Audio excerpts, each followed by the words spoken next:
Si ce soir quelqu'un te manque terriblement en te laissant un grand vide auquel tu n'arrives pas à t'habituer, si tu te surprends à penser à lui par réflexe comme si ton petit esprit avait gardé l'habitude de sa présence, alors pose-toi au calme et écoute ce petit murmure. Quand une personne occupe une place importante dans ta vie, elle finit par s'installer bien au-delà de ton quotidien, dans tes habitudes, dans tes pensées et dans ces petits moments ordinaires qui petit à petit deviennent des repères. On ne s'en rend pas toujours compte sur le moment, mais les échanges répétés, les rires, les attentions et les confidences finissent par devenir une présence invisible.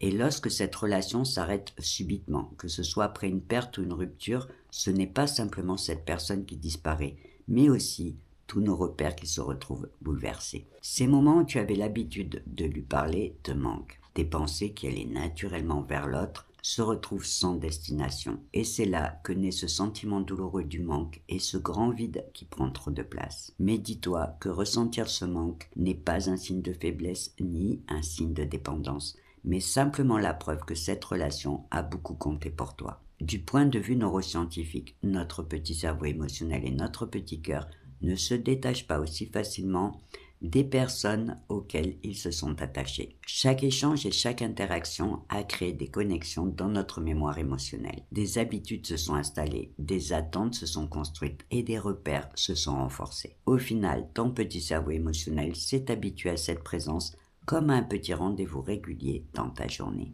Un moment où tu partageais, où tu te sentais compris et où tu avais l'impression d'être relié à l'autre. Et lorsque ces repères disparaissent brutalement, ton petit cerveau continue à les chercher pendant un petit moment. Il continue à espérer et à attendre en revisitant les souvenirs de ce qui a été vécu. Et c'est ce qui explique que certaines absences peuvent faire aussi mal. Parce que le manque ne se situe pas simplement dans ton petit cœur, mais aussi dans certains mécanismes de ton petit cerveau. Mais tu sais quoi, même si cette absence te fait terriblement souffrir, même si ce vide te paraît difficile à supporter, dis-toi que ton petit cerveau possède une capacité assez extraordinaire que l'on appelle la neuroplasticité, qui avec le temps lui permet de créer de nouvelles connexions neuronales, donc de nouveaux repères, de nouvelles habitudes et un nouvel équilibre.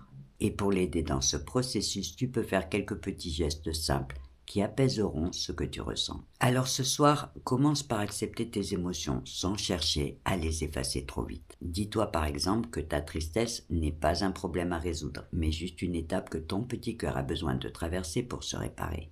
Et essaie de ne pas nourrir les souvenirs qui ravivent le manque. Pas en les rejetant, mais en faisant de la place à de nouvelles pensées, à de nouvelles activités et à de nouveaux moments qui rappellent à ton petit cerveau que la vie continue d'exister autour de toi. Parce que chaque nouvelle expérience, même simple, permet à ton cerveau de créer de nouvelles connexions neuronales et émotionnelles. Et petit à petit, sans même que tu t'en rendes compte, ce vide commencera à se remplir de nouveaux repères. Les souvenirs resteront, mais la douleur, elle, finira par s'adoucir. Et si cela peut t'aider, dis-toi aussi que certaines rencontres ont un rôle à jouer dans notre histoire. Parfois pour nous apprendre quelque chose sur nous, et parfois pour nous aider à traverser une période difficile. Alors même si certaines personnes ne restent pas aussi longtemps que tu l'aurais souhaité, cela ne veut pas dire que leur passage dans ta vie n'avait aucun sens. Et même si on ne le comprend pas tout de suite, avec le temps on finit souvent par comprendre le rôle que cette personne avait à jouer dans notre vie ou le message qu'elle avait à nous transmettre. Alors pour l'instant, ferme les yeux, détends-toi et écoute ce petit murmure qui te rappelle que même si cette absence te fait beaucoup souffrir ce soir,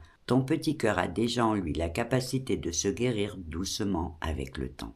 Et un jour, sans même que tu aies besoin de forcer, cette page se tournera en douceur pour laisser la place à un nouveau chapitre de ton histoire. Un chapitre où la vie saura t'amener de nouveaux sourires, de nouvelles rencontres et de nouvelles raisons d'avancer. Et sur ce, belle nuit à toi.